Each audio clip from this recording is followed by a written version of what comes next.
રાજકોટમાં મનીષ ભઠ્ઠી નામના વ્યક્તિના આપઘાત કેસમાં હવે તપાસ તેજ થઈ છે। રાજકોટ બી ડિવિઝન પોલીસે ગુનો નોંધીને તપાસ શરૂ કરી છે। 1 કરોડ રૂપિયા પરત ન મળતા 2 દિવસ પહેલા મનીષ ભઠ્ઠી દ્વારા આપઘાત કરવામાં આવ્યો હતો। ઝેરી દવા પીધા બાદ મનીષ ભઠ્ઠીનું મૃત્યુ થયું હતું। મનીષ ભઠ્ઠી પોતાના 2 મિત્રોને ફાઇનાન્સર મારફતે રૂપિયા અપાવ્યા હતા।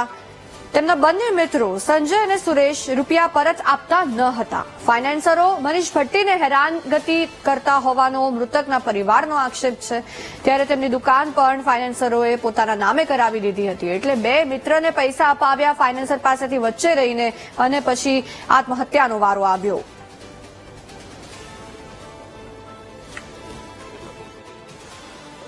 સંજયભાઈ પાસેથી 35 લાખ લેવાના છે અને સુરેશભાઈ પાસેથી 75 લાખ રૂપિયા લેવાના છે અને આ 2 ભાઈઓને પૈસા દેવાના છે અને બેની વચ્ચે મારા ફાધરે રહીને પૈસા લેવડાવે છે। મારા ફાધરની હવે કેપેસિટી નહોતી એટલે મારા ફાધરે આ પગલું ભરી લીધું છે અને અમારી વસ્તુ જે કાંઈ બી હતી એ લોકોએ નામે કરાવી દીધી છે।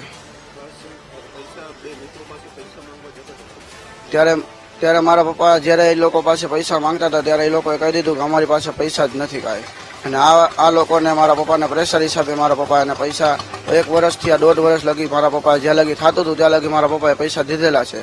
હવે મારા પપ્પા વ્યાજનું તો 3-3.5 લાખ રૂપિયા જેવું મહિને સમથિંગ થતું હતું।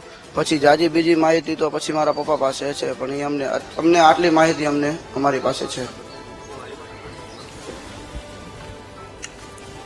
સંવાદદાતા ભાવેશ આપણી સાથે ફોન લાઈન પર જોડાયા છે। ભાવેશ, મનીષ ભટ્ટી કેસમાં હાલ શું તપાસ થઈ રહી છે? ચોક્કસથી કથિત ભગવતીપરામાં રહેતા મનીષ ભટ્ટી નામના આ યુવકે ઝેરી દવા પીને આપઘાત કરી લીધો હતો। સમગ્ર મામલે બી ડિવિઝન પોલીસ મથકમાં ફરિયાદ નોંધાઈ હતી અને હાલ પોલીસ દ્વારા તપાસ છે તે તેજ કરવામાં આવી છે। મનીષ ભટ્ટીએ મિત્ર સંજય જોશી અને સુરેશ જોશીને ફાઇનાન્સરો પાસેથી વચ્ચે રહીને રૂપિયા અપાવ્યા હતા। અંદાજિત 1 કરોડ જેટલી જે આ રકમ છે તે અપાવડાવી હતી અને ત્યારબાદ જે આ મામલે પૈસા પરત દેવા મિત્રો પાસેથી પૈસા પરત માંગવાની જ્યારે વાત કરવામાં આવી હતી ત્યારે મિત્રો છે તે પૈસા પરત નહોતા આપતા, જેના કારણે મનીષ ભટ્ટીને ફાઇનાન્સરો દ્વારા તેમની પાસે ઉઘરાણી કરવામાં આવતી હતી। આ સમગ્ર બાબતને લઈને મનીષ ભટ્ટીએ પોતાની જે સલૂનની દુકાન છે તે ઝેરી દવા પીને આપઘાત કરી લીધો હતો, જેને લઈને સમગ્ર મામલે ચકચાર મચી જવા પામી છે। ત્યારે મૃતકોના પરિવારજનોએ આક્ષેપ કર્યો છે કે મિત્રોને પૈસા આપ્યા હતા અને ફાઇનાન્સરોએ તેમની જે દુકાન છે તે પોતાના નામે કરાવી લીધી હતી અને આ પ્રકારના જે આક્ષેપો થયા હતા અને હાલ પરિવારજનો આ કેસમાં ન્યાયની માંગણી કરી રહ્યા છે। સમગ્ર મામલે બી ડિવિઝન પોલીસ મથકમાં ફરિયાદ નોંધાઈ છે।